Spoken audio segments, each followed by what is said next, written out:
जन्मारिया तू करीबास वहीत दारा पुत्र वित्त नये कामा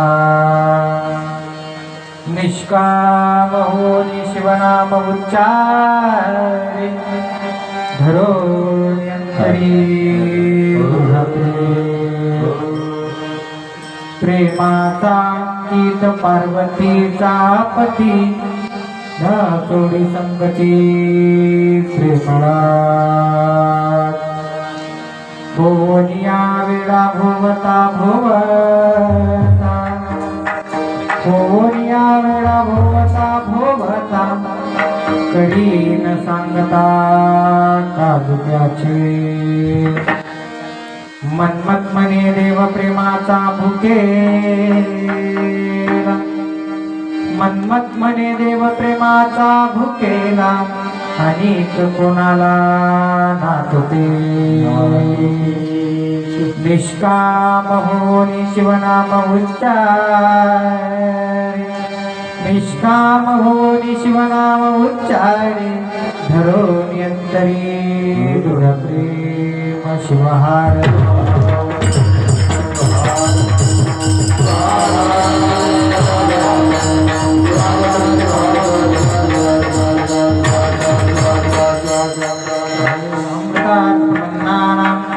या सृत्या प्रदायिनी अहर्निशि महम्वन्दे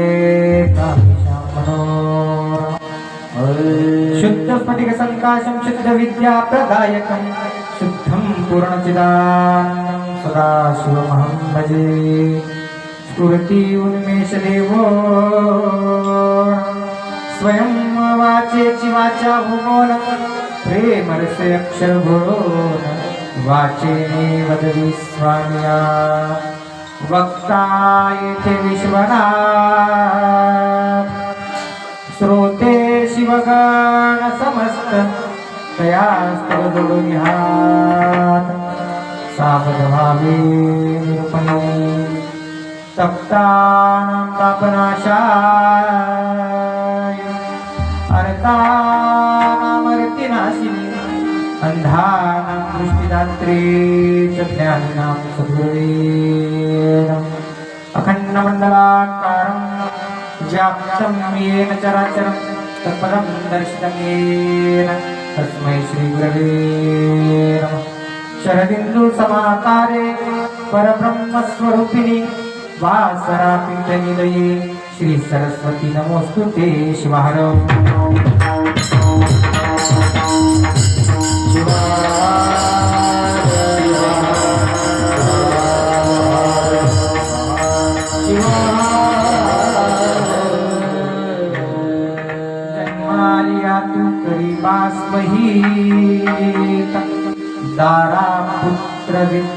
लये कामा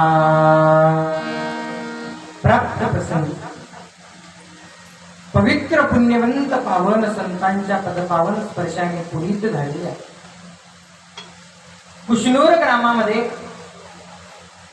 सुरू असणारा अखंड नाम यज्ञ सोहळा, परमरस्य पारायण तथा भव्य शिव महापुराण कथा सोहळा, कीर्तन महोत्सव या निमित्तानं अखंड शिवनाम सप्ताह वर्ष 35 दिवस 6वा आणि 6व्या दिवशीची चिंतन रूपी सेवा, योगाचा योग पाया माहित असतील माय. त्या बॅनरवर तर वेगळं दिसू लागलं, आलं वेगळं आहे की नाही. बॅनर सारखा महाराज दिसेल ना.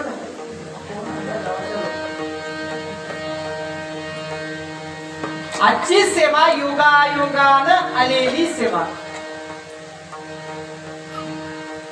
सद्गुरु षटस्थल ब्रह्मी 108 शिवचैतन्य शिवाचार्य महाराज, महादेव मठ संस्थान आदगाव यांच्या पवित्र सेवेचा योग. पण काही कारणास्तव बहुत सुकृताच्या गाठी, काहीतरी सुकृताच्या गाठी या कुशनूर ग्रामासोबत असतील. तेने झाल्या संत भेटी म्हणून हा सेवेचा योग.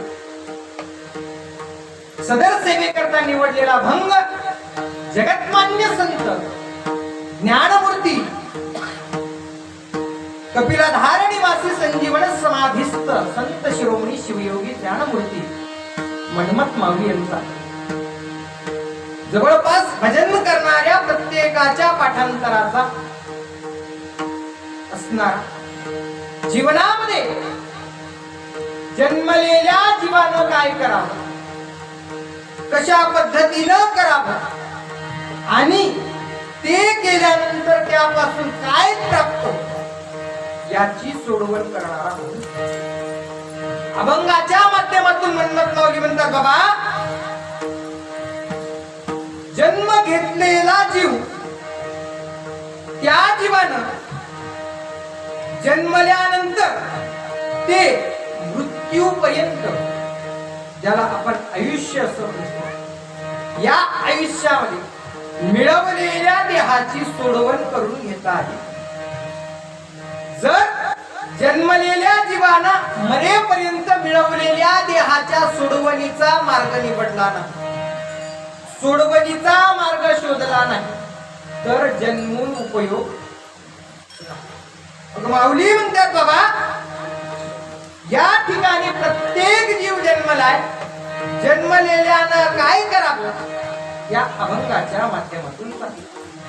अभंगाला हात घालण्यापूर्वी तुमचं माझा आराध्य दैवत असणारे भगवान शिवशंभोला शिरसाष्टांग दंडवत समर्पित करून, तथा ज्या पंचाचार्यादी प्रमदगणांनी इथे येऊन धर्माची स्थापना केली अशा मूल जगदादी जगद्गुरु पंचाचार्यांच्याही समाधीचं स्मरण करून, त्या महान संतांना निद्रिस्त अवस्थेत असणाऱ्या शिवभक्ताला जागृत अवस्थेत आणलं असे कपिलाधार निवासी संत शिरोमणी शिवयोगी मन्मथ माऊली यांच्याही संजीवन समाधीचं स्मरण करून 20व्या शतकामध्ये झोपलेल्या शिवभक्ताला जागृत करून हातात धर्मध्वजा दिली, भारी भस्मलिंग गळा हा मूलमंत्र दिला असे वसुंधरार्थ राष्ट्रसंत शिवलिंग शिवाचार्य गुरु महाराज अहमदपूरकर यांच्याही समाधीला वंदन करू.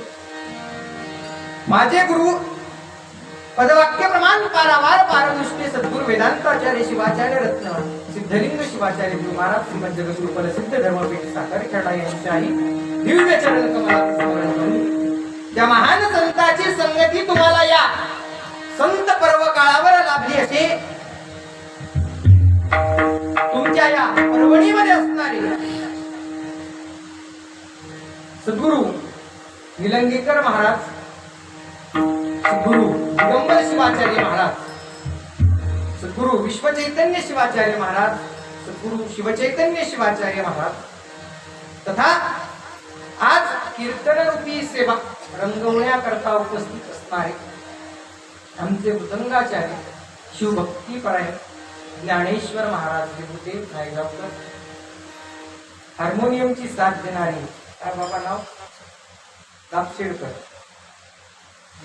गायनाची साथ देणारे शिवभक्तीपरायण आमचे जनार्दन अण्णा देवरीकर, शिवभक्तीपरायण आमचे मित्र अवघी महाराज. लई लोक म्हणतात चाल चालून हे काय बोलायले तो. खूप दिवसानंतर भेटल्यावर कीर्तन चालू झाल्यावर तो संपलं की आम्ही गावाला. तसेच शिवभक्तीपरायण मारुती महाराज काय सर्व बाल भगिनी माता आवाज करून बांधव शिवारो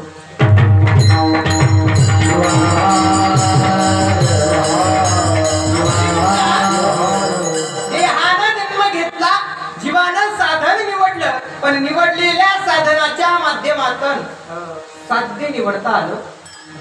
साधन मिळवलं, देह मिळवला, पण मिळवलेल्या देहाच्या साह्यानं करायचंय काय, प्राप्त केलेल्या देहानं कुठपर्यंत जायचे, कुठं जायचे, कोणीकडे जायचे, कोणत्या दिशेला जायचंय याचं ज्ञान जीवाला झालं.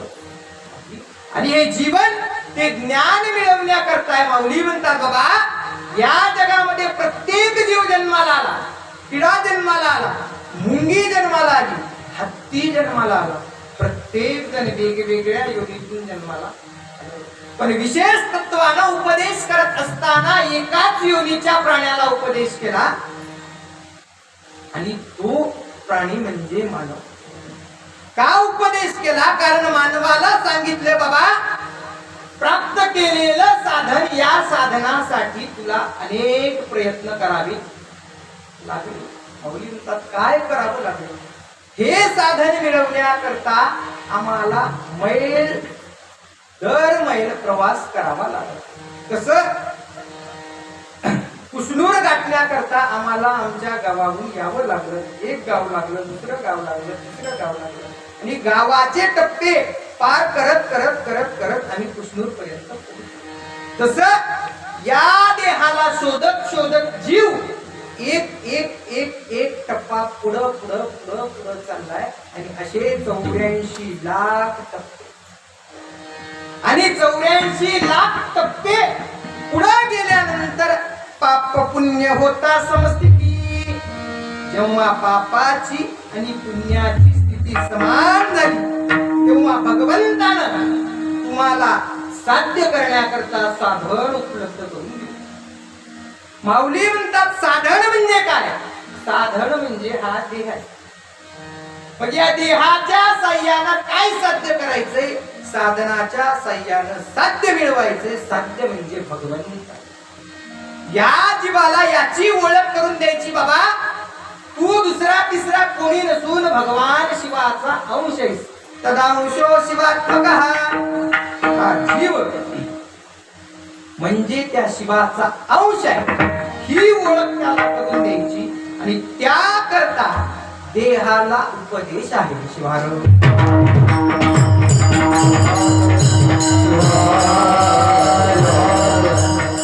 उपदेश करत असताना महत्वाच्या 3 गोष्टी लक्षात घेतल्या पाहिजे. पहिली महत्वाची गोष्ट म्हणजे उपदेश कुणी करावा. ही सगळ्यात महत्वाची गोष्ट. उपदेश कुणी करावा? ज्याची उपदेश करण्याची योग्यता आहे. नाहीतर ज्ञान सांगे लोकाला आणि आपल्या नाकाला उपयोग. दुसरी गोष्ट उपदेश ज्याला करतो त्याची ऐकण्याची योग्यता असली पाहिजे. नाहीतर नळी फुंकली सोनारे तिकडून तिकडे गेले काही उपयोग नाही. आणि तिसरी महत्वाची गोष्ट म्हणजे उपदेश कशाचा करावा. उपदेश माऊली म्हणतात हिताचा करावा. ज्या उपदेशानं उपदेश करणाऱ्याचं ऐकणाऱ्याचं दोघांचंही हित आहे उपदेशाचा असावा. आमचा उपदेश ऐका डमी स्वतःच हित. मग आपल्या हिताचा जर विचार या जगाच्या पाठीवर कोणी केला असेल तर तुमच्या आईनं केला नाही, तुमच्या वडिलांनी केला नाही, तुमच्या मुलाबाळांनी आपटिष्ट सगळे सोयरे गणगोतांनी तुमच्या हिताचा तुमच्या कल्याणाचा विचार केला. तुमच्या हिताचा जर विचार कुणी केला असेल मन्मथ म्हणे हित सज्जनाशी होया. मन्मथ म्हणे हित सज्जनाशी होया. दुर्जन तुझाय अधोगती, अधोगती. दुर्जन तुझाय अधोगती,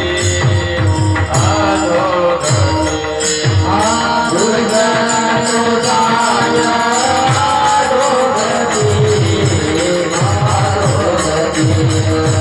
दुर्जन तुझाय अधोगती, अधोगती. दुर्जन तुझाय अधोगती,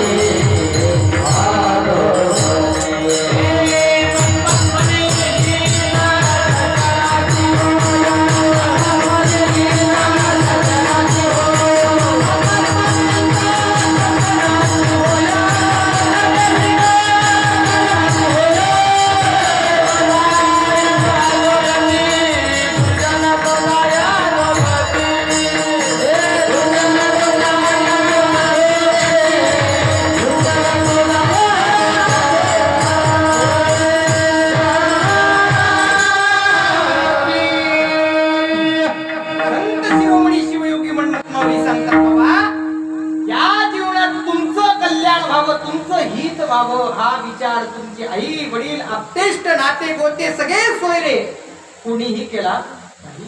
तुमच्या हिताचा जर विचार कुणी केला असेल तर तो फक्त संतांनी आणि संतांच्या साहित्याने तुमच्या हिताचा विचार केला. पण त्याच संत साहित्यातले संत असणारे मन्मथे रचियला पाया आपल्या संप्रदायाचा पाया स्वरूप असणारे ज्ञानमूर्ती मन्मथ माऊली म्हणतात बाबा, तुम्ही जन्माला आलात म्हणजे एक सगळ्यात मोठी पायरी तुम्ही पार केलेली. तुमच्या प्राप्तीच्या दिशेनं सगळ्यात मोठी पायरी तुम्ही जन्माला आलात म्हणजे पार केलेली आहे. मग दुसरी पायरी जन्मलेल्या माणसाची काय असावी? अभंगाचं पहिलं चरण. अय मन्मथ म्हणे हित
लेल्याला उपदेश करतात. जन्मा आलिया तू तू तू तू तू सगळे जन्माला आलेले सगळ्याला उपदेश करतात. काय करा? करीबा स्वहित. काय करा बाबा? स्वहित करा. कारण हीच संधी म्हणतात. ही संधी एकदा गेली मानवाची योनी संपली की पुनरपी जननम. पुन्हा जन्मायचं. पुनरपी मरणम. पुन्हा मरायचं. पुनरपी जननी जठरे शयनम. हा फेरा पुन्हा सुरू होईल. जन्म कशा करताय तर हा 84चा फेरा संपवून या जीवाला शिवाची भेट व्हावी. या किंकरत्वापासून शंकरत्वाची प्राप्ती व्हावी. मानवाचा महादेव व्हावा, जीवाचा शिव व्हावा, याकरता ही संधी आहे ना. माऊली म्हणतात जन्मलेल्यानं त्याच संधीचा उपयोग करून घ्यावा. करीबा स्वहित. स्वतःच हित करा. माय या जगात असं कोण आहे त्याला वाटतं की स्वतःच हित होऊ नये.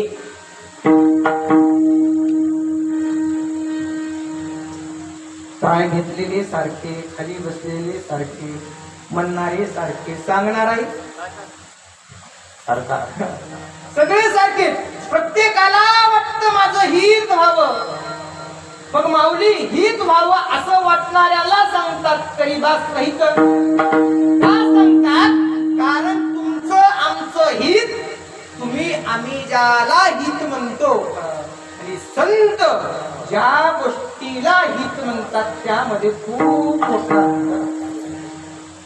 तुमचं आमचं हित म्हणजे काय? मुलगा बाबा शाळेत जावा, कॉलेजात जावा, नोकरी लागावी, एक छोकरी मिळावी, हीच आमचं हित. संत म्हणतात हे हित कामाला येणार. दारा पुत्र वित्त. दारा इथून तर खरा खेळ सुरू आहे महाराज. दारा दारा म्हणजे कोण? जी तुम्हाला दारात उभं करतील तिला दारा म्हणतात. कोण उभं करते बाबा? बाबा म्हणतील गुणानं बसलो, वाजवील वरचा स्वर, खेळ करी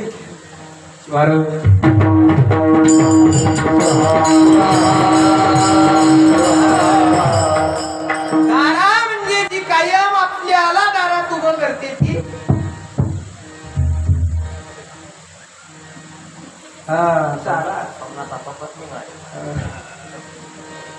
आणि या दारापासून प्राप्त झालेला पुत्र आणि दारा आणि पुत्र आला म्हणून लागणार वित्त. माऊली म्हणतात नये कामा. पहा, ज्यांच्याकडे ज्ञान आहे, ज्यांच्याकडं भक्ती आहे, ज्या दोन्हीच्या जीवावर ज्यांच्या चित्तात वैराग्य भाव उत्पन्न झाला, त्यागाला असे मन्मथ माऊली म्हणतात दारा कामाला येणार नाही. बायको उपयोगी येणार. मग केलेल्याचं काय करावं आता? गंगत विसर्जन.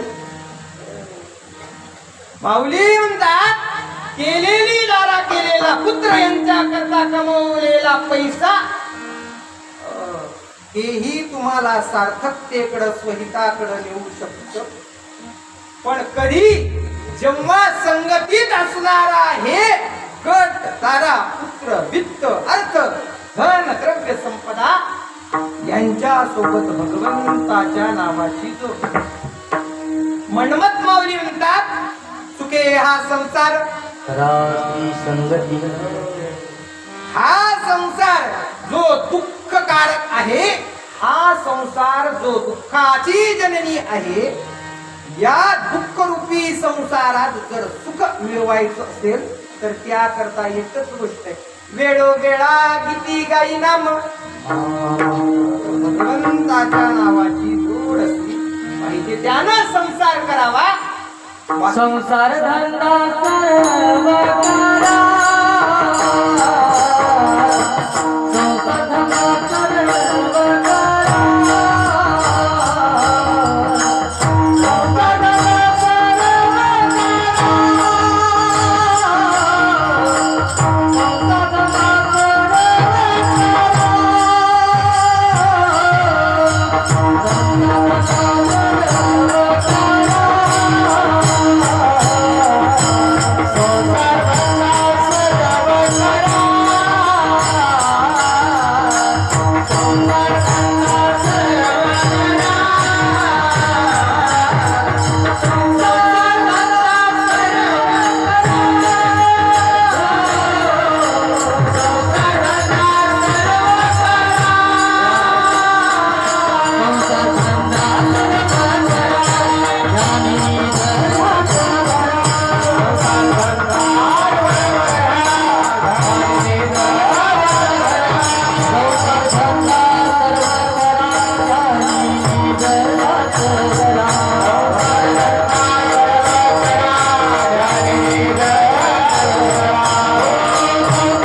धंदा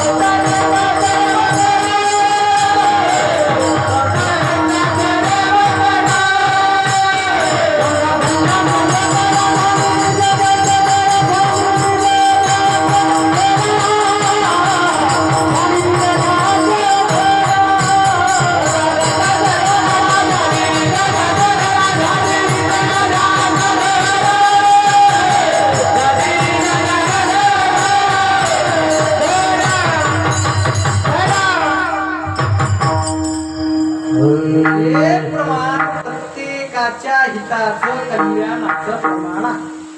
माऊली या प्रमाणात स्पष्ट सांगतात, संसार धंदा सर्व करा. कुठलो एकदाच सांगून टाकलं माऊलीला करा, आणि आम्ही करायसाठी तर हुतुतलेले आहोत. आम्हाला वाटतं संसार करावा. संसाराची सुरुवात कुठून आहे बाबा? हम्म हम्म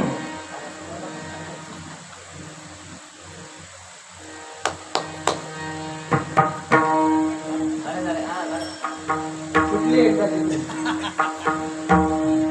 संसाराची सुरुवात बाबा जोडीदार आहेत का बसलेले? बोला नाही म्हणून बोला, मोकळं काय नाही. संसाराची सुरुवात जन्मल्यापासून. पत्नी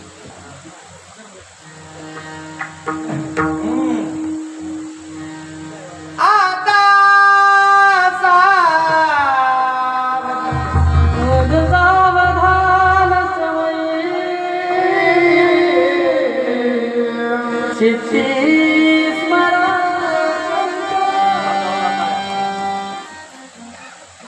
अक्षिता घेऊन यायचे लोक. आता लय अवघड झालंय ऐकायला मिळणं. हे ऐकायसाठी काय काय आता आज करायला आता ना अंगावर अक्षिता टाकून घ्या. तुमच्या काळात बरं होतं बाबा, लई सुकाळ होता. 2-2 भेटत होत्या. आता एक पाहिजे म्हणलं तर या टोकापासून त्या टोकापर्यंत आहे का? 1 चक्करवाला म्हणते 20 चक्करवाल्याला देणार. वावर येतील मात्र नोकरीवालाच पाहतो. मुली देत असताना मुली कुणाला द्याव्या याचाही विचार आई वडिलांनी केला. मुली कुणाला द्याव्या? 25 एकरवाला 30 एकरवाला आहे, पण सदाय भक्ती.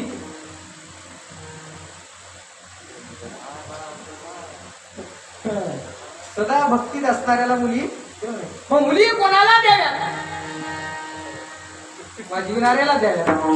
यायला देऊ नका, हे झालं. वाजविणाऱ्याला द्याव्या.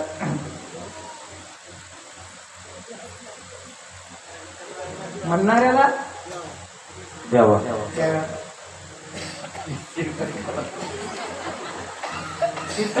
तीर्थंकरांना द्यावा. हा. संतांनी सांगितलं बाबा, हा संसार सुखकारक तेव्हा होईल, दुःखाची निवृत्ती संसारातून तेव्हाच होईल जेव्हा संसारामध्ये तुमच्या संसाराला जोडून आलेली दारा म्हणजे तुमची पत्नी भगवंताचं नामचिंतन नामस्मरण करणारी. पुत्र जन्मलेला भगवंताच्या नामाची ओढ असणारा असावा आणि कमवलेल्या एका एका एका रुपयाला भगवंताच्या नावाची सांगड असावी. सोबत काहीही नेता येणार, दारासोबत ती दारापर्यंतच आहे म्हणून तिला दारा म्हणते. पुत्र कुठपर्यंत? जास्तीत जास्त खट्यापर्यंत, पैसा गावच्या वेसीपर्यंत, त्याच्या पुढं मग सोबत काय न्यायचे तर माऊली म्हणतात, सोबत फक्त भगवंताचं केलेलं नामचिंतन नामस्मरण न्यायचंय. आणि ज्या देहाला जन्मलेल्या स्वतःच्या हिताचा विचार आहे, स्वतःच हित व्हावं असं वाटतं, त्याने भगवंताचं नामस्मरण करावं. कसं? अभंगाचं दुसरं चरण. निष्काम होणे शिवनाम उच्चारे, निष्काम होणे शिवनाम उच्चारे, निष्काम होणे शिवनाम उच्चारे, निष्काम होणे शिवनाम उच्चारे, निष्काम होणे शिवनाम उच्चारे, निष्काम होणे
माऊली म्हणतात जन्मलेल्या जीवाला करीबा स्वहित स्वहित कर. मग हे स्वहित कसं करायचं तर भगवंताचं नामचिंतन करून स्वहित करायचं. सरळ सोप्या साध्या भाषेत मन्मथ माऊली म्हणतात भगवंताचं नाव घ्या. काय म्हणतात माय नाव घ्या. घ्या की नाव तुमच्या मागे कोणीतरी घ्या. नाव घ्या. नाव घेता की नाही नाव घ्या. नाव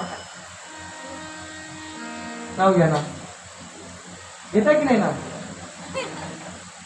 त्या दोघी म्हणतील त्या सगळ्यासारखं खाली बसला असतो तर बरं होतं. ते एवढा महाराज दिसायला मात्र अवकाळ हे काही नाव नाव हा घेता की नाही नाव. खलबत्त्यात खलबत्ता खलबत्त्यात सुपारी सुपीत होते दुपारी. मला एवढंच येते. अजून पाठ करायची वेळ आली. संत सांगतात बाबा नाव कुणाचं घ्यावं. तुम्ही कुणाचं नाव घेता.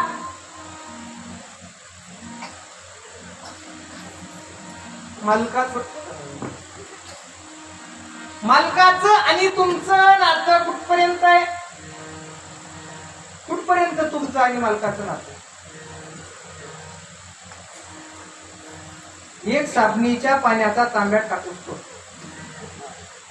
एक साबणीच्या पाण्याचा तांब्या टाकला दुसरा साध्या पाण्याचा तांब्या टाकला की लोक म्हणतात हिला द्या तिकडं.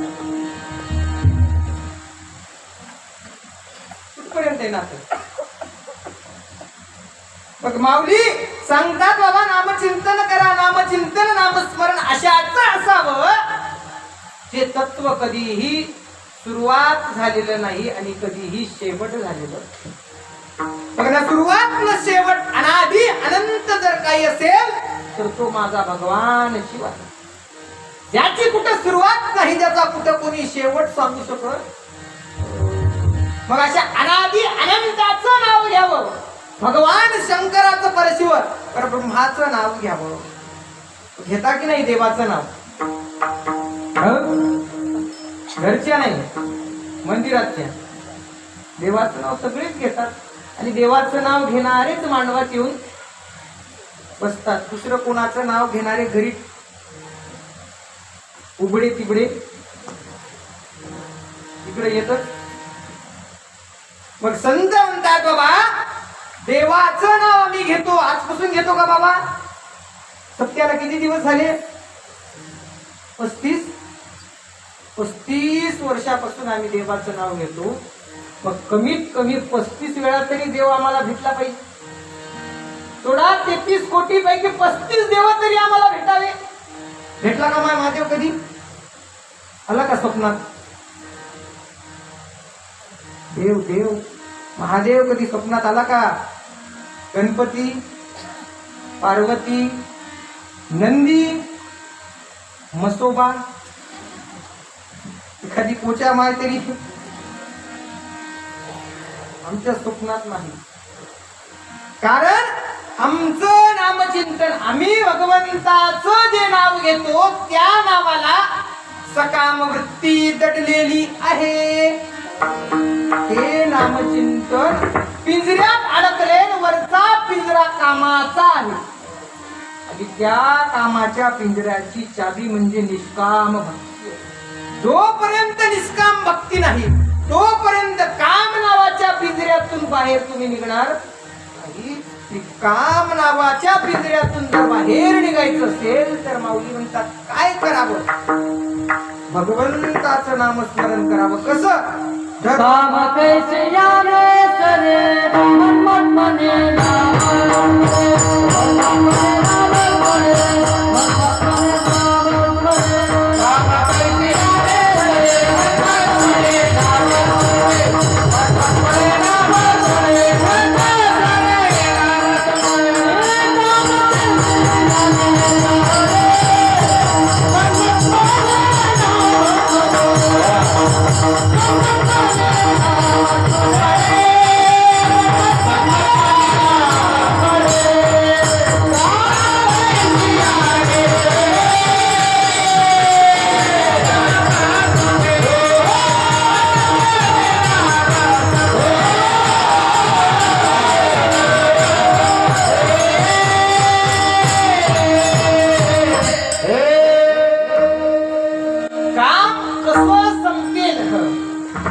लाची किल्ली देताना म्हणमत माऊली म्हणतात नामस्मरण हे एकच साधन आहे जे तुमच्या काम वासनेला बाजूला करून भगवंताच्या जवळ नेऊ. आणि काम हे बाजूला काढल्याशिवाय देव तुम्हाला जवळ घेणार नाही. एक आई होती, सण होता आणि सणाचा नैवेद्याचा स्वयंपाक आई करत होती. अंघोळ केली, अंघोळ करून सोहळ्यातली साडी नेसून भगवंताला माझ्या देवाला नैवेद्य दाखवायचा आहे, माझ्या देवाला प्रसाद दाखवायचा या करता की आपल्या लहान बाळाला झोपी घातलं, अंघोळ केली, साडी घालून स्वयंपाक करायला लागला. स्वयंपाक करायला जशी लागली तशी 15व्या मिनिटाला मुलगा उठला आणि उठून जोरजोरात रडू लागला. उठून चालत चालत चालत चालत स्वयंपाक घराच्या दरवाजापर्यंत आला आणि तिथं जोरजोरात रडायला. आता त्याच्या रडण्याचा आवाज ऐकून शेजारची बाई घरात आली. पण आईच्या मनात द्विधावस्था की आता जर याला जवळ घेतलं तर याचे कपडे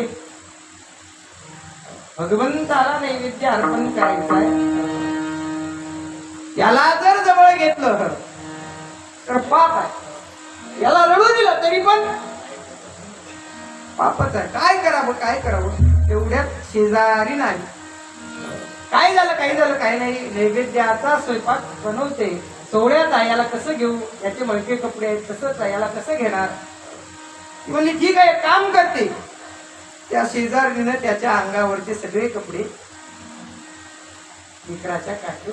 जसे लेकराच्या अंगावरचे कपडे काढले तसंच त्या आईनं गुटगुटीत बाळाला उचलून जवळ. जर भगवंताच्या तसं जवळ जायचं असेल, भगवंताने मला पटकन जवळ करावं असं जर वाटत असेल तर अंगावर घातलेले काम नावाचे कपडे काढावे. आणि ज्या दिवशी काम नावाचे कपडे हा देह काढून बाजूला फेकेल आणि भक्ती नावाचे वस्त्र परिधान करेल, त्या दिवशीपासून निष्कामता आल्याशिवाय भक्तीत राहणार नाही. आणि भक्तीत निष्कामता जर आणायची असेल तर काय करावं लागेल. धरोनी अंतरी दृढ प्रेम, भगवंताविषयी अंतःकरणामध्ये दृढ प्रेम भावना असली पाहिजे. महाराज तुम्ही सांगता प्रेम करा, देवावरती प्रेम करा, पण प्रेम आणायचं कुठून. नायगावच्या बाजारात भेटते, नरसीच्या बाजारात भेटते, कुरड्याच्या बाजारात. कुठं आहे प्रेम, कुठं आहे. माऊली म्हणतात प्रेम कुठून आणायची गरज.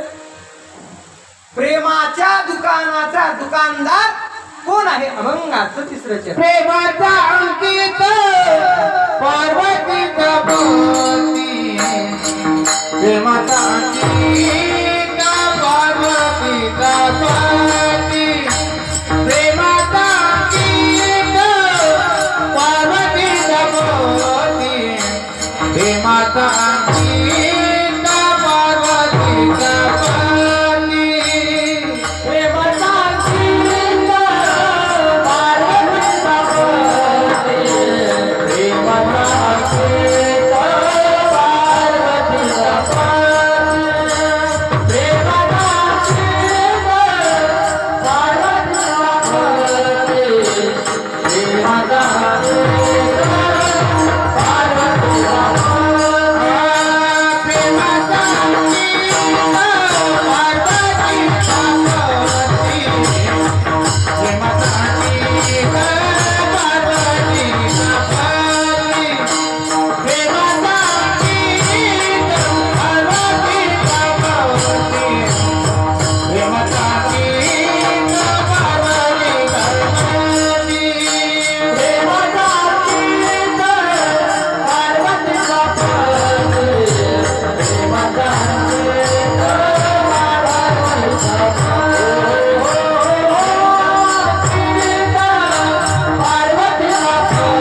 कारणानं, तर आणायचं कुठून आणायची गरज नाही. प्रेमाचा अंकित कोण आहे? पार्वतीचा पती. प्रेम म्हणजे काय? तर पार्वतीचा पती. भगवान शिवाला प्रेम म्हणलं नाही. प्रेम म्हणत असताना सोबत माता पार्वतीलाही घेतलं. कारण माता पार्वतीला जर बाजूला काढलं तर भगवान शिव म्हणजे वैराग्य. आणि या जगामध्ये वैराग्य आणि प्रेम या दोन वेगवेगळ्या बाजू, आणि एकत्रीकरणाचं ठिकाण म्हणजे भगवान शंकर. म्हणून माऊली म्हणतात पार्वतीचा पती. प्रेमाचा अंकित कोण असेल तर पार्वतीचा पती आहे. काय प्रेम केलं माता पार्वतीने भगवान शिवावर. चालू आहे ना शिवकथा. काय प्रेम आहे. त्या शिवकथेनं एक गावोगाव भगवान शिवाला नवसंजीवनीच दिली. सारी समस्याओं का हल एक लोटा जल हे तांब्या की पळ. म्हणजे ते सोमवारी तांब्या घेऊन गेलेली बाई मंगळवारीच वापस येईल. एवढी त्या मंदिरामध्ये गर्दीच गर्दी आहे. माऊली म्हणतात बाबा पार्वतीचा पती प्रेमदायक आहे. काय प्रेम केलं माता पार्वतीनं भगवान. पार्वती माऊली पतिव्रता थोर. पार्वती माऊली पतिव्रता थोर. पार्वती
माता पार्वतीने भगवान शिवावर काय प्रेम केलं.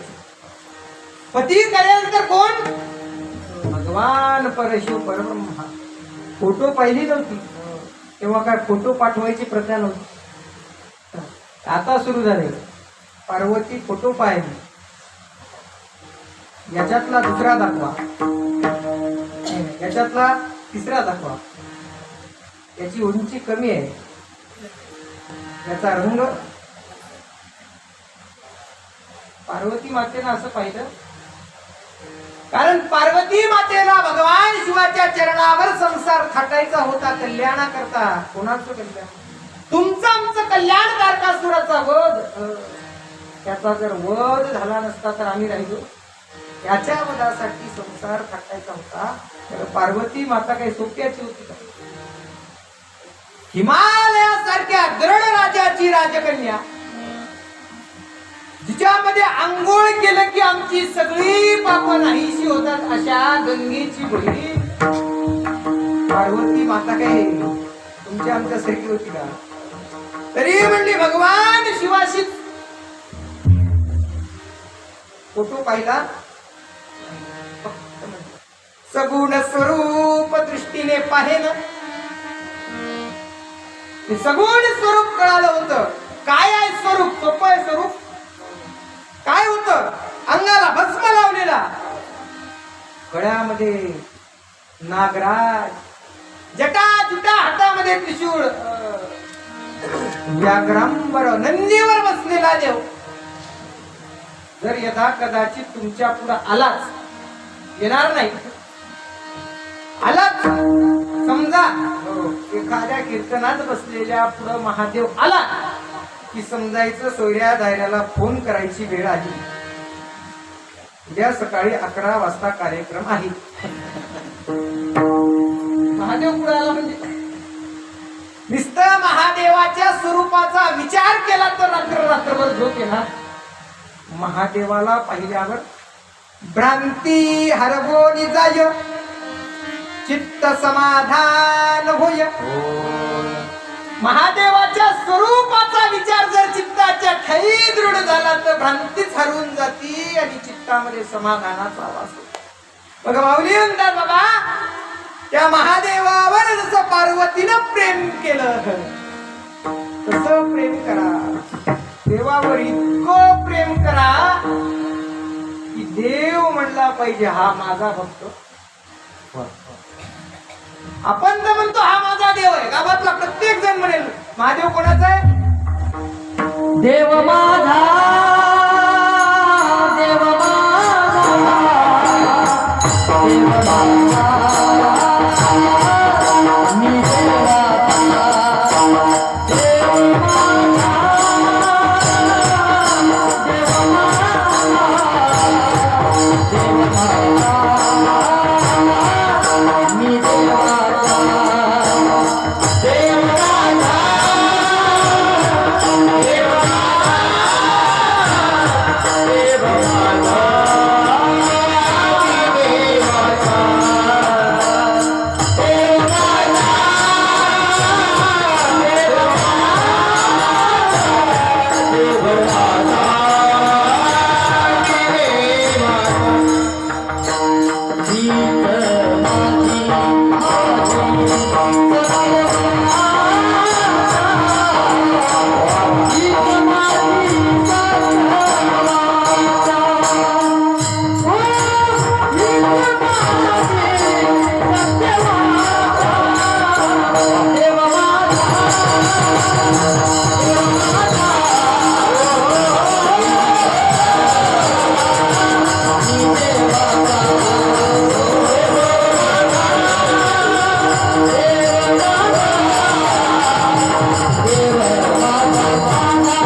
सत्यवाणी एकच आहे.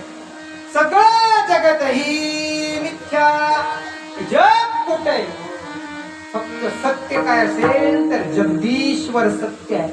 जगत कुठं जगदीश्वर सत्य आणि जगदीश्वर माझा मी जगदीश्वराचा हा भाव ज्याच्या चित्तामध्ये असेल त्याच्यासाठीच देव आहे आणि त्याच्यासाठीच कल्याणाचा स्वहिताचा मार्ग आहे.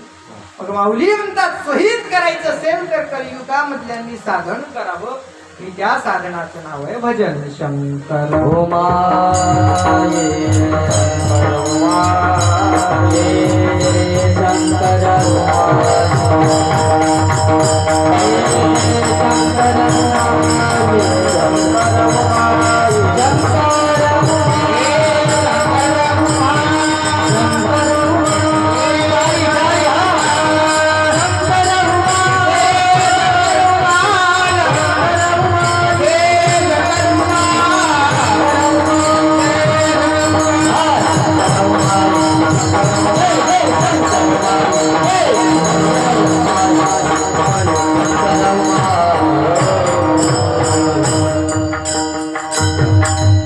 माऊली म्हणतात बाबा प्रेम कुठून आणायची गरज नाही. कोण आहे प्रेमाचा अंकित? पार्वतीचा पती भगवान शिव परमात्मा प्रेमाचा अंकित. नसोडी संगती प्रेमळाची. या प्रेम स्वरूप असणाऱ्या भगवान शिव परमात्म्याची संगती कधी सोडू नका, कारण याची संगती सोडली तर जीवनामध्ये कल्याणाचा मार्ग सापडणार नाही. संगती अत्यंत आवश्यक आहे. पहा बाबाच्या घरी 4 म्हशी होत्या. किती? बोला बाबा मधले जेलच्या मधले किती म्हशी होत्या बाबा? बाबा म्हणतील 4 नाही 3 आहे. एक महाराजाला घेतली. 4 म्हशी होत्या. 4 म्हशीचं दूध काढलं. दूध काढून मावशी म्हणल्या काय करता एवढं दूध? म्हणले याच्यात साखर टाका. दुधात साखर टाकली खालून अग्नी चालू. घोटून घोटून घोटून घोटून घोटून महाराज त्याचा केला खवा पेढा तयार केला. मात्र एवढा पेढा खाणार कोण? बाबाला शुगर, तुम्हाला नाही बरं. खाणार कोण पेढा? मग आजी माई म्हणली उद्या नरशीचा बाजार आहे, बाजारात नेऊन पेढा बनवला. पेढ्याचं गाठुडं उचलून नरशीच्या बाजारात नेऊन मांडलं. पण जागा चुकली. पेढ्याच्या बाजारात नेऊन मांडायचं तर नेऊन मांडलं एका ठिकाणी दुकान, त्याच्या बाजूला होतं उंदराच्या औषधाचं. ह्यो बाबा जोऱ्यात म्हणायचा पेढा घ्या. कव्वा पेढा, मलाई पेढा, गोड पेढा. जेवढ्या जोरात हा पेढ्याची आरोळी ठोकायचा तेवढ्याच बाजूचं म्हणायचं खाल्लं की मरतय. त्याचं उंदराचं खाल्लं की कोण गैल्याच्या पेढ्याजवळ. एक हुशार माणूस तिथून चालला होता. काय झालं बाबा? काय नाही, पेढे कसा आहे घेतला. चव पाहिली, अतिशय स्वादिष्ट पेढा. म्हणला सकाळपासून बसलो पण इकडे कोण फिरकलं. काय करावं? पेढ्याचं गाठुडं उचललं आणि नेऊन पेढ्याच्या बाजारात मांडलं. 15-20 मिनिटात सगळा पेढा. हा परिणाम कशाचा आहे मला लक्षात घ्या. संगतीचा परिणाम. पहिले संगती चुकली, जशाच तसा पेढा. दुसरी संगती बरोबर आली, काहीही उरलं. या जीवामधले विकार जर उरू द्यायचे नसतील तर संगती करावी लागेल. आणि कोणाची संगती? त्या प्रेम स्वरूप असणाऱ्या भगवान शिवाची संगती. नसोडी संगती प्रेमळाची. त्या प्रेमळाची संगती आयुष्यात कधी सोडू नका. अशी कास धरा की ती संगती आणि तुम्ही एकरूप व्हाल. आणि अशी संगती, जी संगती तुम्हाला देवाबद्दल वेळ निर्माण करेल आणि देवाला भक्ताबद्दल वेळ निर्माण करेल. अभंगाचं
असावं की देवानं